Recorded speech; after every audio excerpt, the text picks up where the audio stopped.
Hello, magandang araw sa ating lahat mga kapapsi, kamamsi. Welcome back my YouTube channel. Ngayon magluluto lang ako ng ulam namin sa tanghalian. Sutanghon, haluan natin ng sardinas. Mabilis ang luto lang to mga kapapsi, kamamsi. Ito, ginigisa na natin yung ricados natin. Yan, yun. Tapos ilalagay na natin yung sardinas natin.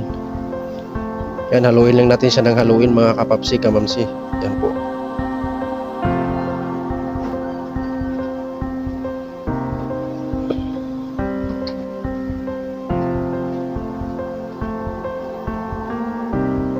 Yan, pakuluan lang natin yung yung sabaw ng sardinas para sumisiksik sa mga ricados. Yan.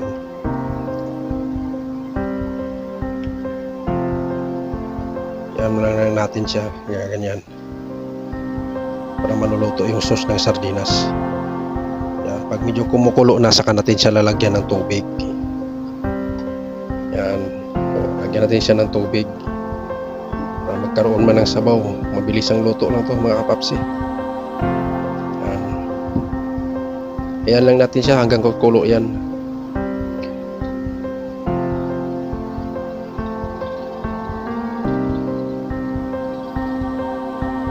Paluin lang natin siya ng pakuluan yan.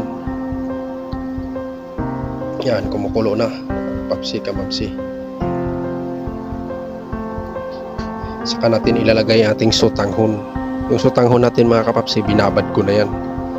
Yung iba kasi magluluto ng ganito, diniretso nila. Yung sa akin, binababad ko sa tubig.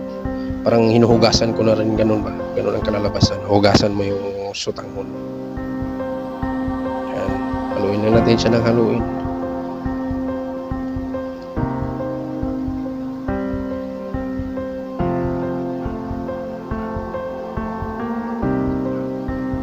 Yan, lagyan natin ng sili. Lagyan ko na isang pirasong sili, hinihiwa-hiwa ko lang. Para medyo may anghang naman konti. Yan, kumukulong-kulo na mga kapapsi.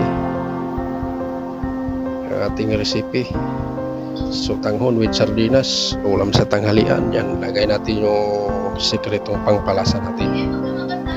Po, nilalagay na po natin.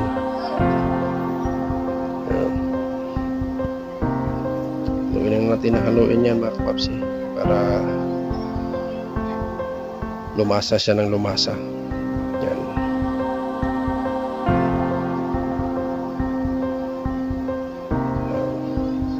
Nalaman mo yan pag medyo luto na yung sutanghon, lumalapad siya. Yan. Haluin na natin siya ng sardinas. Isang luto lang mga kapapsi.